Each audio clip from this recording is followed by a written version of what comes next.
Basically, this generation is more liberal, more tolerant, more Democrat-leaning than the one before. It's not just because they're young. For another point of view, it's Hard News with Russell Brown and Wammo on Kiwi. It's from the publicaddress.net blog, the Hard News section there, and also the Media 7 show on TVNZ7. Russell Brown, good morning. Good morning. First up, let's look at the Tiki Tane situation, the arrest and his appearance in court this Friday. Some people are saying it comes down to a freedom of speech issue. Yeah, it kind of does. And I think to most of us looking at it, it doesn't appear that the line would fall short of him being able to sing a song in a nightclub. I mean, this really does look like a cop who wanted to prove a point. And that's not really the job of the police, frankly. Well, Tiki gave an interview yesterday where he said, okay, so he sang the song, and obviously the police probably weren't happy at the time, but they did go away, and then the police officer in question came back to arrest him. Yes, exactly. Which, I mean, so there was nothing that they had to deal with at the time. I mean, the charge is disorderly behaviour likely to cause violence. I think that's it. And clearly there was nothing happened that they actually had to deal with at the time, apart from, it appears, people in the nightclub singing along with the song. And Tiki says he only sang the first two lines anyway. No, I mean, you sort of wonder what's going on with the Tauranga cops. I wouldn't want to listen to their iTunes playlist because they don't seem to like music much. AC/DC won't be on there. Yeah, exactly, because this is the same police force that sent a search squad to the boat of AC/DC drummer Phil Rudd. Yeah. And found a small bag of pot and took him to court anyway, and he got discharged without conviction. Exactly. So that's your tax dollars at work. Yeah. What is going on with the Tauranga police force? Yeah. And also, I mean, another thing that makes me think that this is poor behaviour from the police is that the other people arrested at the time who were not even charged. I mean, have you met Dick Johnson, the DJ? Oh, yeah. Lovely man. Yeah. Can you imagine him getting himself arrested? Was he? What was his role there? He presumably at 3 o'clock in the morning, when the police came back to arrest Tiki, said, hey, look, you can't do this. And so he was arrested as well, as was the club promoter. Crikey. And the two of them weren't even charged because clearly there was nothing they could really be charged with. But, this just seems like the police out of hand. And lo and behold, we have Greg O'Connor, the head of the Police Association, swaying in today and saying that all right-thinking New Zealanders will understand and be fully supportive of police actions. Right. Thanks for letting me know, Greg. What does he mean by all right thinking? Well, literally right thinking? Literally right thinking? Well, who knows? But clearly we've been instructed as to what we have to think. I mean, it's almost comical with Greg O'Connor. There is no police behaviour which cannot be applauded. Not just excused, but applauded. Yeah. I mean... But that's his role, though. Isn't that his role to back his? He's the head of the association. I think he's actually kind of so over the top with it that he actually diminishes respect for the police. I really do think the police association's got to look at it because, like I said, it becomes almost comical. I mean, there's a lot of young police officers now that probably would be quite familiar with Tiki Tane. Probably fans. Yeah. Exactly. So. Not that should, if Tiki did do something serious, not that should excuse him, but...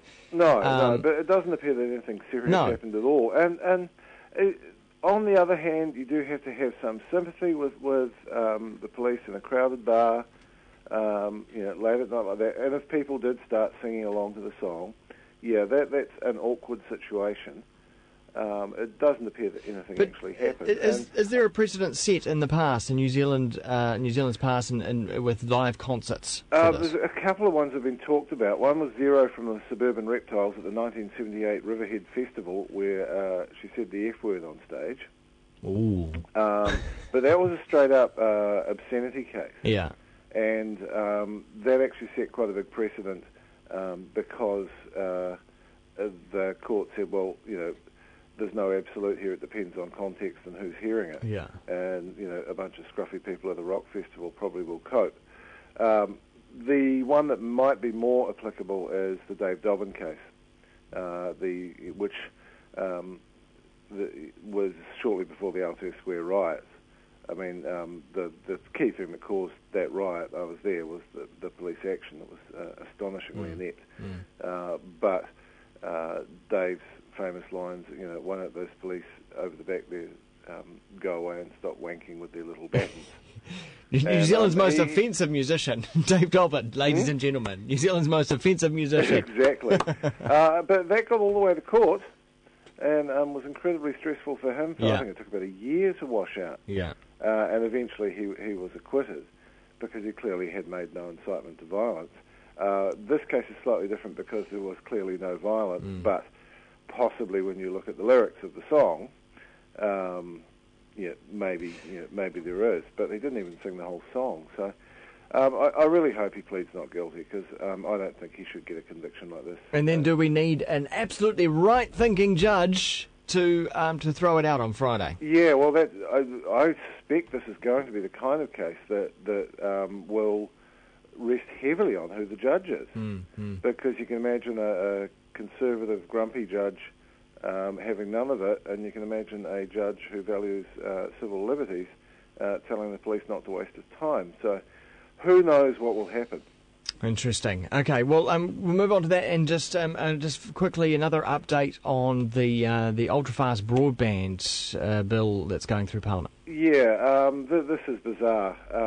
Now, 2Ans and all the telephone companies or telcos, apart from Telecom, have written to MPs saying we're really unhappy with this bill, mostly because the organisation doing the broadband rollout will be Crown Fibre Holdings, which is a government agency which will be in a public-private partnership with various cable providers, but mostly Telecom. Yeah. And it will have a 10-year regulatory holiday. Which means that if I'm not happy about the price of the broadband coming to my house, I can't do a damn thing about it. No, exactly. Even if you could prove that it was monopoly pricing and it was unfair and anti-competitive, you can't do anything about it. The Commerce Commission is not allowed to touch this organisation for a decade. Madness. The only people who think that's a good idea are Stephen Joyce and Telecom, basically. I have to say, having caught up with the whole ultra-fast broadband thing, I'm quite disillusioned. It's not the network we were promised, and it's not being built on the basis that we were promised. It's actually, it's kind of sad. For all, Maurice Williamson's cheerleading before the election, we are not getting anything like the network we were promised. Without going into too much detail, it's going to be a passive architecture rather than an active one, which makes it much less likely you're going to get that gigabit Ethernet to your door. Right. And it's also the passive network is much harder to unbundle, so you end up it being captured by the company that's built it. And I'd imagine we'll slow this ridiculous situation where we have less than a megabit upstream as well. Yeah. Oh, no, the upstream will be a bit better over fibre because that's a technical limit of DSL over the copper lines that we've got at the moment. That's actually part of the of the protocol. It's kind of the trade-off you make. But it still won't be nearly as good as it could be. And this, this 10-year regulatory holiday just sounds mad. Yeah. No one else in the world's done it. I really worry about the way Stephen Joyce does things sometimes, actually.